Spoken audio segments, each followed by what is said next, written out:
আজকে আমি পরিদর্শনে গেলাম জয়াগ দারুল উলুম কওমি মাদ্রাসা ও এতিমখানা সোনাইমণি নোয়াখালী। তো মাদ্রাসাটা খুবই প্রবীণ মাদ্রাসা, খুবই সুন্দর পরিবেশ, একবারে বাজারের কাছে মাদ্রাসা।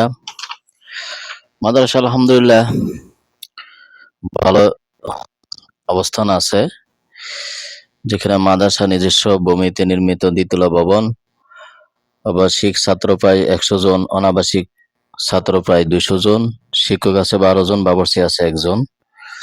আমি এখানে একটা রিপোর্টে আছে আর কি, আমি দেখলাম 2-3 জন বাবুর্চি আমি এখানে পাইছি।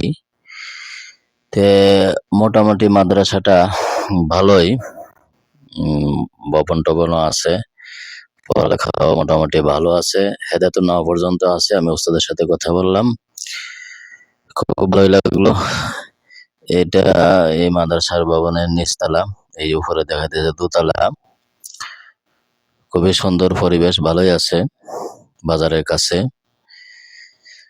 এখানে মাদ্রাসার বিকাশ নাম্বার দেওয়া আছে, নগদ নাম্বার দেওয়া আছে, ব্যাংক অ্যাকাউন্ট নাম্বার দেওয়া আছে। এটা বাবুর্চি ফাঁকঘর।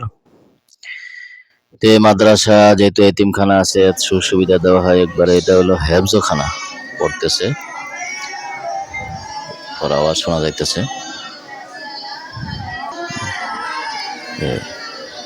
খুব সুন্দর পড়তেছে, আল্লাহর কোরআন পড়তেছে, এখানে কত সুন্দর।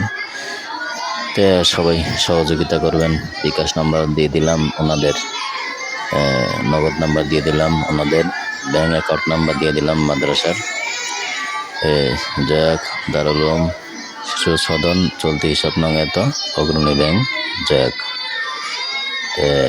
আপনারা মাদ্রাসার ছাত্র ভর্তি করাইবেন এবং বিভিন্নভাবে যে যেমনি পারেন সহযোগিতা করবেন। গোরা ফান্ড আছে, জিজ্ঞাসা করছি, এটা হলো কিতাব বিভাগ, এটা হলো মসজিদ। মাদ্রাসা আসলে সাধারণ মানুষের, জনগণের অনুদানী মাদ্রাসা মসজিদ গুলো চলে। আপনারা ইনশাল্লাহ সকলে খেয়াল করবেন মাদ্রাসা প্রতি। যারা দেশ বিদেশ থেকে ভিডিওটা দেখবেন, বিকাশে পাঠাইবেন, নগদে পাঠাইবেন এবং ব্যাংক অ্যাকাউন্ট আছে টাকা পাঠাই দিবেন। এটা মাদ্রাসার অ্যাকাউন্ট, সব বিকাশ নাম্বার হলো মাদ্রাসার। তো আলহামদুলিল্লাহ, আশা করি আপনারা ভিডিওটা দেখে খুশি হবেন এবং আমার চ্যানেলটাকে সাবস্ক্রাইব করবেন এবং শেয়ার করে দিবেন, লাইক করবেন, অন্যান্য মানুষদেরকে দেখার সুযোগ করে দিবেন। যদি আপনাদের উৎসাহ পাই, আমি আরো মাদ্রাসাগুলো ভিডিও করব। অনেক মাদ্রাসা ভিডিও করছি। এটা হলো দেওয়ালিকা, ছাত্ররা যে পড়ালেখা করে, বিভিন্ন বিষয় লেখালেখি করছে।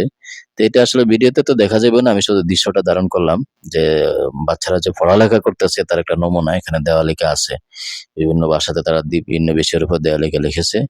সকলকে ধন্যবাদ জানাই ভিডিওটি শেষ করলাম। সকলে ধন্যবাদ, সকলে ভালো থাকবেন।